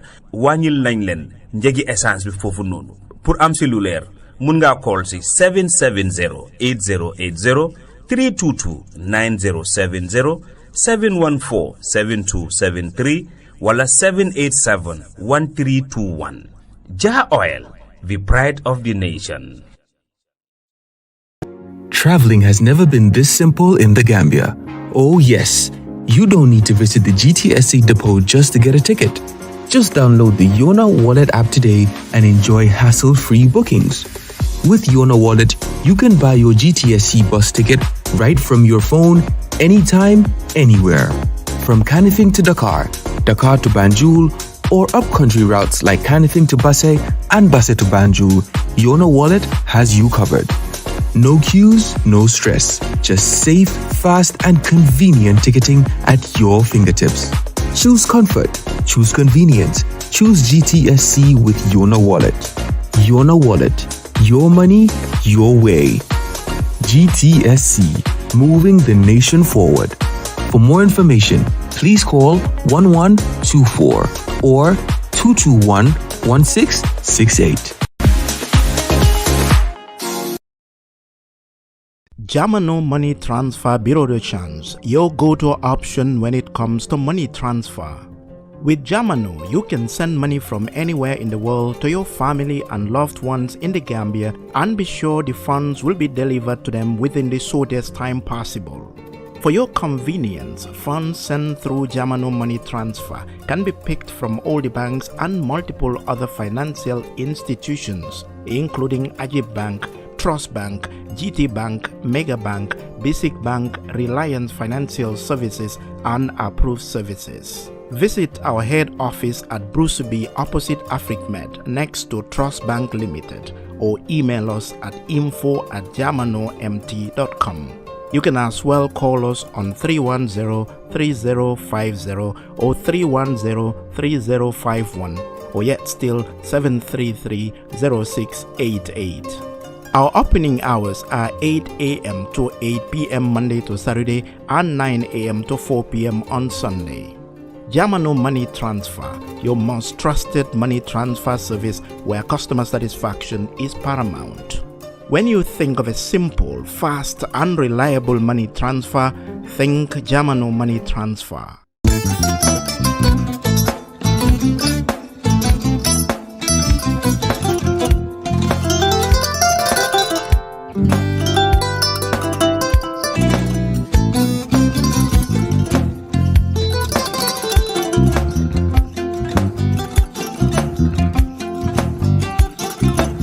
Agada. Mbijan raganyadi. Albaka. Mbaka important. Yo, nga transfer la sto. Ya transfer la. Ha, code nyinji. Okay. Nsila ID soto. Ah, sa soto. Sorry. Agada. Mbijan bro. Albaka. Mbaka. Bara Allah service o tariya. Ah, mbare ki janna nun kunu bara tariya. Jannom yona forest de bureau. Gambia tonkon na no mbari ya bere. Birim koyna fo kato. Bari si kodo kino kato ni fo bolong blabe to. 56 branches mola sota Gambia jam. Ha? Gambia kono anin Gambia bantala bankol. Nka kodo kiya bere to. Kodo sifa fo falindiro fo nyaadi lafta memmen na kodi to poto nin kodi maraw. Jannam number 1 di nyonta. Andum fana nata anoda enterprise sotale. Wolam nyindi ko domorol fana kol fana be firale de dadi ma nin domorol dir fana beteat. Gambia dawda yalo ngam fa kendol sotale je. Wo moy o diat ha. Apelenta ni wo ka ni lafta nyelen kendol e bina. Yalo bu kanyi la ko la baraka ba. Yalo ndel ciosano lo. Abaraka.